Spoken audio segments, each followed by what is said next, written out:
Bonjour, je suis heureuse aujourd'hui d'accueillir l'équipe des Châteaux de la Drôme. Je suis avec le directeur Florent Turello. Bonjour. Bonjour. On va discuter de la saison culturelle, de ce que vous allez nous proposer de cette vie de château qui va avoir lieu donc du mois d'octobre à la prochaine saison d'été. Parlez-nous un petit peu de vos choix artistiques et de ce que vous allez proposer au public. Cette saison, au niveau des temps forts, on a principalement, par exemple, sur le château de Grignan, une saison musicale qui est riche et qui se déroule en 3 temps. À la fois, on a un temps jazz qui se déroule sur le mois de novembre-décembre, un temps classique en janvier-février, et avec aussi des spectacles, donc un spectacle de chansons qui sera en février, et aussi un spectacle d'humour dans le cadre de rencontres partenariales. Donc là, on a avec nous Damien qui va nous régaler un petit peu de la musique. 20 ans Eh oui. 20 ans, c'est ça, Florent. Je me trompe pas.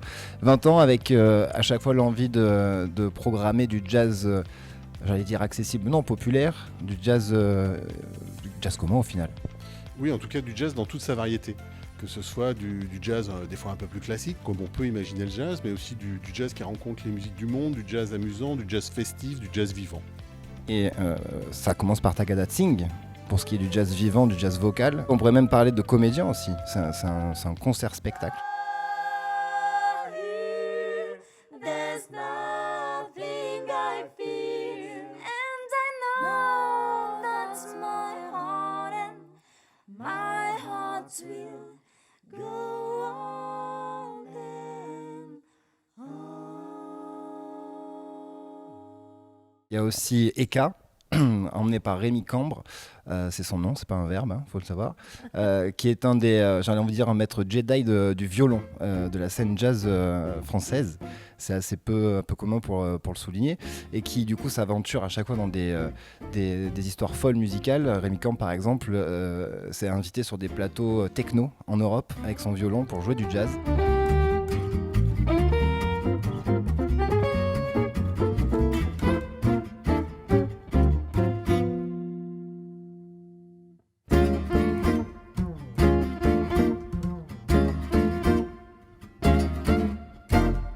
Pourquoi pas réserver aussi pour... alors je prends dans le désordre parce que je me suis gardé le meilleur pour la fin.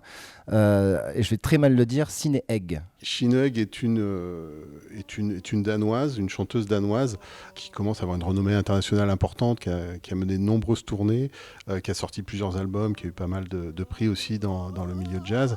Et là, on l'accueille sur un duo qui est à la fois, c'est un duo voix-contrebasse, donc on retrouve à la fois le côté intimiste de Signe Egg dans l'ensemble de ses albums, et aussi un côté vraiment imaginatif, avec quelques prises de risque.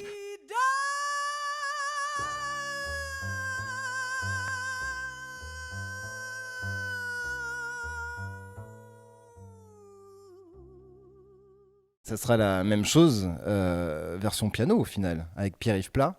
Là pour le coup c'est un peu mon coup de cœur de cette programmation cette année, un véritable virtuose du piano classique, jazz, et qui s'est posé la question pourquoi me limiter à un registre sur scène, pourquoi vouloir jouer que du classique ou que du jazz et rester dans les lignes, dans le protocole de chaque style, et à tout mélanger, et voire même plus. Il y a pas mal d'improvisation sur scène.